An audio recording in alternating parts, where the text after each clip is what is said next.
నిజామాబాద్ జిల్లా బోధన్ పట్టణంలో గల అప్నా ఫంక్షన్ హాల్లో ప్రజాపాలన కార్యక్రమం నిర్వహించారు. కార్యక్రమంలో మాజీ మంత్రి బోధన్ ఎమ్మెల్యే సుదర్శన్ రెడ్డి ముఖ్య అతిథిగా హాజరయ్యారు. అదేవిధంగా నియోజకవర్గ పరిధిలోని ఉన్నత స్థాయి అధికారులు, వివిధ శాఖలకు సంబంధించిన అన్ని మండలాల అధికారులు, సిబ్బంది పాల్గొన్నారు. తెలంగాణ రాష్ట్ర ప్రభుత్వం ప్రతిష్టాత్మకంగా చేపట్టిన ప్రజాపాలన కార్యక్రమం అమలుపై ఆర్డీఓ రాజాగౌడ్ వివిధ శాఖల అధికారులకు, సిబ్బందికి అవగాహన కల్పిస్తూ నియోజకవర్గంలోని ప్రతి గ్రామంలో గ్రామ సభలు నిర్వహిస్తారు. గ్రామానికి సంబంధించిన సమస్యలను పరిష్కరిస్తామని, అదేవిధంగా ప్రభుత్వం ప్రవేశపెడుతున్న పథకాలు, అర్హులు ప్రతి ఒక్కరికి లబ్ధి పొందేలా తగిన చర్యలు చేపడతామని తెలిపారు. ఈ సందర్భంగా సుదర్శన్ రెడ్డి మాట్లాడుతూ ప్రభుత్వం చేపట్టిన 6 గ్యారంటీ పథకాలు అర్హులైన లబ్ధిదారులందరికీ లబ్ధి పొందేలా ప్రతి గ్రామంలో రేపటి నుండి 6వ తేదీ వరకు గ్రామ సభలు నిర్వహిస్తూ ప్రతి ఒక్క అధికారి ప్రజలతో మమేకమై వారికి ప్రతి ఒక్క పథకం గురించి వివరిస్తూ మరియు మండల స్థాయి అధికారులు పాల్గొన్నారు. రకరకాల వేరైనటువంటి ప్రజలకు ఉన్నటువంటి సమస్యలు ఏవైతే ఉన్నాయో ఆ సమస్యలన్నిటికీ కూడా ఈ నెల 28వ తారీఖు నుంచి వచ్చే నెల 6వ తారీఖు వరకు మనం గ్రామం వైజ్గా షెడ్యూల్ తయారు చేయడం అనేటువంటిది జరిగింది. సో ప్రతి మండలానికి కూడా గ్రామీణ ప్రాంతంలో మనకు 5 మండలాలు ఉన్నాయి.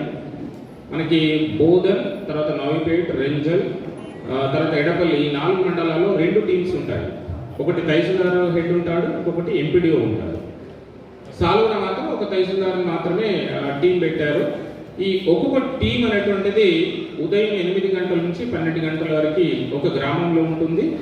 తర్వాత మధ్యాహ్నం 2 గంటల నుంచి 6 గంటల వరకు ఇంకొక గ్రామంలో ఉంటుంది. సో దీనికి సంబంధించినటువంటి రాష్ట్ర ప్రభుత్వం యొక్క ఆదేశాలు, జిల్లా కలెక్టర్ గారి ఆదేశాల ప్రకారం కన్సర్న్ ఎంపీడీఓస్, తహసీల్దార్స్ జాయింట్గా ఏ గ్రామంకి ఎప్పుడు వెళ్తారనేటువంటిది ఒక షెడ్యూల్ తయారు చేయడం అనేటువంటి జరిగింది. అది ఈరోజు మధ్యాహ్నం ఇక్కడి నుంచి వెళ్ళిన తర్వాత పంచాయత్ సెక్రటరీస్ కన్సర్న్ గ్రామ పంచాయతీలకు సంబంధించినటువంటి నోటీస్ బోర్డుల మీద అతికించడం జరుగుతుంది. అదేవిధంగా స్థానిక ఉన్నటువంటి సోషల్ మీడియా గ్రూప్ ద్వారా వాళ్ళకి చేరవేయడం జరుగుతుంది. అదేవిధంగా ప్రింట్, ఎలక్ట్రానిక్ మీడియా మిత్రుల ద్వారా, లోకల్ కేబుల్ నెట్వర్క్ ద్వారా కూడా ఆ గ్రామంలో గ్రామ సభ ఏ రోజు నిర్వహించడం జరుగుతుంది అనేటువంటిది మనకు విస్తృతంగా ప్రచారం చేయడం అనేటువంటిది జరుగుతుంది. సో మీకు కూడా సెల్ఫ్ హెల్ప్ గ్రూప్స్ ఉంటాయి చాలా మంది, ఐకేపీకి సంబంధించి, వాళ్ళ ద్వారా కూడా విస్తృతంగా ప్రచారం చేయాలి. అంటే దీని యొక్క ఆవశ్యకత ఏంటంటే, ఒకవేళ ఫర్ ఎగ్జాంపుల్ నవీపేట లాంటి హెడ్ క్వార్టర్స్ ఉంటాయి గ్రామ పంచాయతీలో, దాదాపు 3000 అబవ్ ఉన్నాయి ఫ్యామిలీ హోల్డింగ్స్. ఇక్కడ రష్ ఏర్పడేటువంటి అవకాశం ఉంటుంది. సో కాబట్టి ఖచ్చితంగా షెడ్యూల్ అనేటువంటిది ఏదైతే ఉందో స్థానిక ప్రజాప్రతినిధులందరికీ కూడా ఇన్వాల్వ్ చేయాలి, వాళ్ళకి సమాచారం ఇవ్వాలి, తెలియజేయాలి. సో ఈ రెండు టీమ్స్ ఏవైతే ఉన్నాయో అవి మూవింగ్ టీమ్స్. ఏ రోజైతే షెడ్యూల్ ఉందో ఆ రోజు ఆ గ్రామానికి వెళ్ళి తీసుకోవడం జరుగుతుంది. అర్బన్లో మాత్రం 3 టీమ్స్ పెట్టారు. ఆ 3 టీమ్స్ మార్నింగ్ ఒక షిఫ్ట్ 3 మన వార్డుల్లో చూస్తారు, మధ్యాహ్నం 3 వార్డుల్లో చూస్తారు. అట్లా అనుకున్నటువంటి 38 వార్డ్స్ కంప్లీట్ అయిపోయేంత వరకు అర్బన్లో కూడా మూవ్ అవుతారు. ఇవి మూవింగ్ టీమ్స్, గ్రామ సభలు కానీ వార్డు సభలు కానీ నిర్వహించడానికి మూవ్ అయ్యేటువంటి టీమ్స్. వీటికి అడిషనల్గా మళ్ళీ ప్రతి గ్రామంలో ఆ గ్రామంలో ఉన్నటువంటి కుటుంబాల సంఖ్య ఆధారంగా స్టాటిక్ టీమ్స్, అంటే అక్కడే ఉండి దరఖాస్తు తీసుకోవడానికి కూడా టీమ్స్ ఏర్పాటు చేయడం జరుగుతుంది. అంటే రేపు 28వ తారీఖు నుంచి ప్రతి గ్రామంలో కూడా ఆ గ్రామంలో ఉన్నటువంటి హౌస్ హోల్డ్స్ ఆధారంగా 1 టీమా, 2 టీంలా, 3 టీంలా అనేటువంటిది కన్సర్న్ ఎంపీఓస్, ఎంఆర్ఓస్ డిసైడ్ చేశారు. సో మనకి ఆ సంఖ్య ఆధారంగా చేయొచ్చు. అంటే 28వ తారీఖు నుంచి 6వ తారీఖు వరకు ప్రతి గ్రామంలో కూడా కౌంటర్లు అందుబాటులో ఉంటాయి. ప్రిఫరబుల్లీ మీరందరూ కూడా, ఉద్యోగులు కూడా వాళ్ళ గ్రామంలో గ్రామ సభ ఉన్న రోజు వాళ్ళు వచ్చేట్టుగా ప్రోత్సహిస్తే ఎవరికి కూడా ఇబ్బంది ఉండదు. గ్రామ సభ జరిగే రోజు ఫర్ ఎగ్జాంపుల్ ఆ గ్రామంలో పెట్టకూడదు అనేటువంటి గ్రామం ఉంది, ఆడ సుమారుగా 1200 హౌస్ హోల్డ్స్ ఉన్నాయి. ఆ రోజు అక్కడ 1200కు సంబంధించినటువంటి ఒక్కొక్క 100 ఫ్యామిలీ హోల్డింగ్స్కి, కుటుంబాలకి ఒక కౌంటర్ పెడతాం రిసీవ్ చేసుకోవడం. ప్రతి కౌంటర్లో కూడా మన గ్రామ స్థాయిలో ఉన్నటువంటి పంచాయత్ సెక్రటరీస్ కానీ, తర్వాత అంగన్వాడీ టీచర్స్ కానీ, తహసీల్ ఆఫీసు, తర్వాత మిగతా డిపార్ట్మెంట్స్లో ఉన్నటువంటి మండల, గ్రామ స్థాయిలో ఉన్నటువంటి ఉద్యోగులని అక్కడ మనం డిక్లేర్ చేయడం జరుగుతుంది. 12:30కి గౌరవ ముఖ్యమంత్రి గారు ఈ అప్లికేషన్ ఫార్మాట్ ఏదైతే ఉందో ఈ ప్రజాపాలనకు సంబంధించి రిలీజ్ చేయడం జరుగుతుంది. మీరు వెళ్ళే లోపు మనకి కలెక్టర్ గారి నుంచి మనకి అప్లికేషన్స్ వస్తాయి, ఫిజికల్ అప్లికేషన్స్. అది కన్సర్న్ ఎంపీడీఓ ద్వారా మీకు మధ్యాహ్నం 2 లేదా 3 గంటల కల్లా మీకు అప్లికేషన్స్ అనేటువంటి రీచ్ కావడం జరుగుతుంది. ఫస్ట్ టార్గెటెడ్గా రేపు ఏదైతే మన గ్రామ సభలు ఉన్నాయో ఆ గ్రామ సభలకు ఇవాళ డిస్ట్రిబ్యూట్ చేయడం జరుగుతుంది. ఇవాళ లేట్ నైట్ కల్లా మిగతా గ్రామాలకు సంబంధించినటువంటి ఆల్ అప్లికేషన్స్ కూడా జిల్లా కలెక్టర్ గారు సెంట్రలైజ్గా ప్రింట్ చేసి మనకి ఇస్తున్నారు. మా ద్వారా కన్సర్న్ ఎంఆర్ఓలకి ఎంపీడీఓలకి డిస్ట్రిబ్యూట్ చేయడం జరుగుతుంది. ప్రజలకి మీ ద్వారా ఒక స్పష్టమైనటువంటి సందేశం పోవాలి. అప్లికేషన్స్ అనేటువంటి రేపు 28వ తారీఖే ఇస్తే అయిపోతుంది, ఇంకా లేకపోతే తీసుకునేటువంటి భయం ఎట్టి పరిస్థితుల్లో ఉండలేదు. అది ఉంటే మాత్రం క్రౌడ్ అవుతారు, ఎవరు కూడా ఏం చేయలేనటువంటి పరిస్థితి ఉంటుంది. 28వ తారీఖు నుంచి 6వ తారీఖు వరకు గ్రామ సభ బిఫోర్ తీసుకుంటారు, ఆఫ్టర్ కూడా తీసుకుంటారు. పర్మనెంట్ కౌంటర్, స్టాటిక్ కౌంటర్స్ ఉంటాయి. మీకు వీళ్ళందరూ కూడా ఎలక్షన్స్లో ఉన్నారు. స్టాటిక్ టీమ్స్ ఉన్నాయి, ఎఫ్ఎస్టీ టీమ్స్ ఉన్నాయి, మూవింగ్ లాగా. గ్రామ సభలు చేసేటువంటి టీమ్స్ ఏవైతే ఉన్నాయో ఎంఆర్ఓ ఎంపీడీఓ ఆ విలేజ్కి వెళ్తారు. అక్కడే పర్మనెంట్ ఉండేటువంటి టీమ్స్ అర్బన్లో ఉంటారు, యాజ్ వెల్ యాజ్ రూరల్లో ఉంటారు. ఈ విషయం ఖచ్చితంగా వాళ్ళకు కమ్యూనికేట్ చేయాలి. ఒకవేళ 28వ తారీఖు నుంచి 6వ తారీఖు వరకు కనుక స్థానికంగా లేకపోవడం వలన బయటన ఎక్కడ ఎవరైనా ఉంటే తిరిగి మళ్ళీ 4 నెలల తర్వాత సేమ్ ప్రజాపాలన ప్రోగ్రాం నిర్వహించడం జరుగుతుంది. అందరికి సమస్యలు పరిష్కరించడానికి మనం ఒక 6 గ్యారెంటీస్ పెట్టుకోవడం జరిగింది. దాంట్లో మన ప్రజలందరూ అభినందించి కాంగ్రెస్ ప్రభుత్వాన్ని ఎన్నుకున్న తర్వాత తప్పనిసరిగా 6 గ్యారెంటీస్ గురించి రేపటి నుంచి మన ముఖ్యమంత్రి గారు ప్రారంభోత్సవం చేస్తారు. దాన్ని ఇప్పటి వరకు ప్రతి గ్రామంలో ఇబ్బంది కాకుండా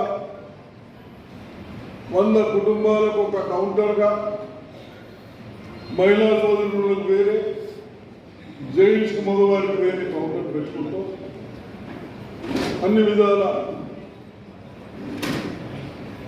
పరిష్కరించాలి, చూడాలన్న ఉద్దేశంతో మరి ఈ ప్రోగ్రాం పెట్టుకోవడం జరిగింది. మరి దాంట్లో మీ అధికారులు మాత్రం బాగుంటుంది. దయచేసి మీరు ఎక్కడ నిర్లక్ష్యం చేయకుండా ఎవరికి ఏది కావాలి,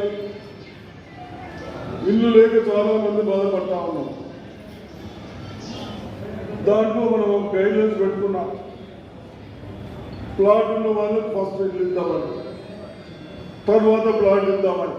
ఈ గైడ్లైన్స్ ప్రకారం దాంట్లో బహుశా రాసేది ఉండదు అనుకుంటున్నాను ఆర్డీఓ గారు.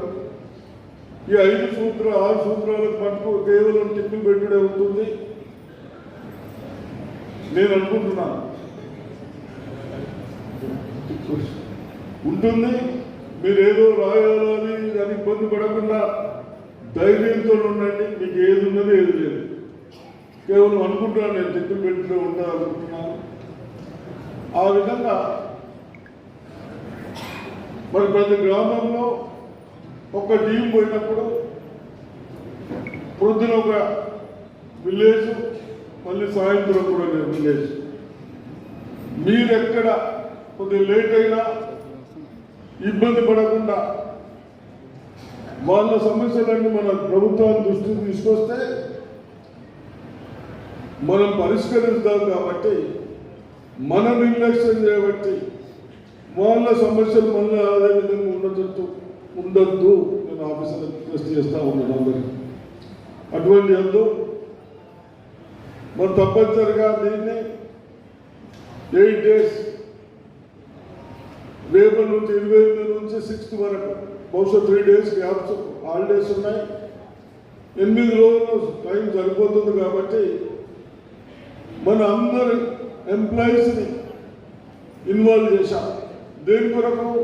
ప్రతి గ్రామంలో తిరగాలి, వాళ్ళ సమస్యలు మనం నోట్ చేసుకొని రావాలి చేసుకున్నాం. కాబట్టి మరి ఇవన్నీ ఆర్డీఓ గారు కానీ ఎండిఓ గారు కానీ చాలా చక్కగా చెప్పారు. దీనికి అదనంగా ఇవాళ మాట్లాడడం కానీ నేను ఆఫీసర్లకు మీ అందరికి రిక్వెస్ట్ చేస్తా ఉన్నాను. ఒక సిస్టమ్, ఇప్పుడు వైట్ కార్డ్ అని ఇష్యూ కొరకు చాలా మంది అడుగుతా ఉన్నారు. వైట్ కార్డు తెల్ల కార్డు ఎందుకు తీసుకుంటున్నాం? అవు అడగగా తెల్ల కార్డు ఎందుకు ఇస్తున్నారు? బయట కాడ ఎందుకు ఇస్తున్నారు? బీపీఎల్ ఫ్యామిలీకి రైస్ ఇవ్వడానికి ఇస్తున్నారు. రైస్ ఎవరైనా తింటున్నారా? దయచేసి ఆ రైస్ తినకుంటే మనం ఏం చేస్తా ఉన్నాం? మనకు 35 రూపాయలు వచ్చింది, 10 రూపీస్ అమ్మేస్తాం. మళ్ళీ మీరు 40 రూపీస్తో 40 రూపాయలు కొని మళ్ళీ 30 రూపాయలు 35 రూపాయలు పెట్టుకుంటా ఉన్నాం. అది గవర్నమెంట్ స్కీమ్కి ఏమి ఉపయోగపడుతుంది. దాంతో ఏమవుతుందంటే ఏదైతే రైతులు పంట పండిస్తున్నారే, గవర్నమెంట్ పర్చేసింగ్ సెంటర్స్ పెట్టినాం కదా, ఈ రైస్ అంతా వచ్చి రైస్ మిల్లు పడతా ఉన్నాయి. ఆ రైస్ మిల్లును అక్కడ ప్యాడీ అమ్ముకుంటున్నాడు, మళ్ళీ ఇదే ఇస్తా ఉన్నాడు. ఇవన్నిటికీ ఎందుకు చెప్తున్నానంటే తప్పనిసరిగా వైట్స్ కార్డు ఇద్దాం, మీ కోరికల మీద అవసరమైతే సన్న బియ్యం ఇద్దాం. ఆ విధంగా అధికారులకు కూడా రిక్వెస్ట్ చేస్తా ఉన్నాను. రేపు 1 నుంచి ఈ సర్క్యులేషన్ మానేయాలి. తప్పనిసరిగా ఈ రీసర్కిల్తోని ఆ అగ్రికల్చరిస్ట్ కూడా ఇబ్బంది అవుతా ఉంది. నా ప్రజాధనాన్ని మధ్యవర్తి తినేస్తా ఉన్నారు, బీద వాళ్ళకు వస్తలేవు. ఇవన్నీ ఒకసారి మీరు రెస్పాన్సిబుల్ ఆఫీసర్స్ కాబట్టి దయచేసి ఆలోచించండి. పోలీసు వాళ్ళు కానీ తహసీల్దార్లు కానీ దీనికి మెయిన్ బాధ్యతలు అవుతారు. ఎవరైనా నమ్మితే యాక్షన్ తీసుకొని దానికి మేము ఉన్నాం.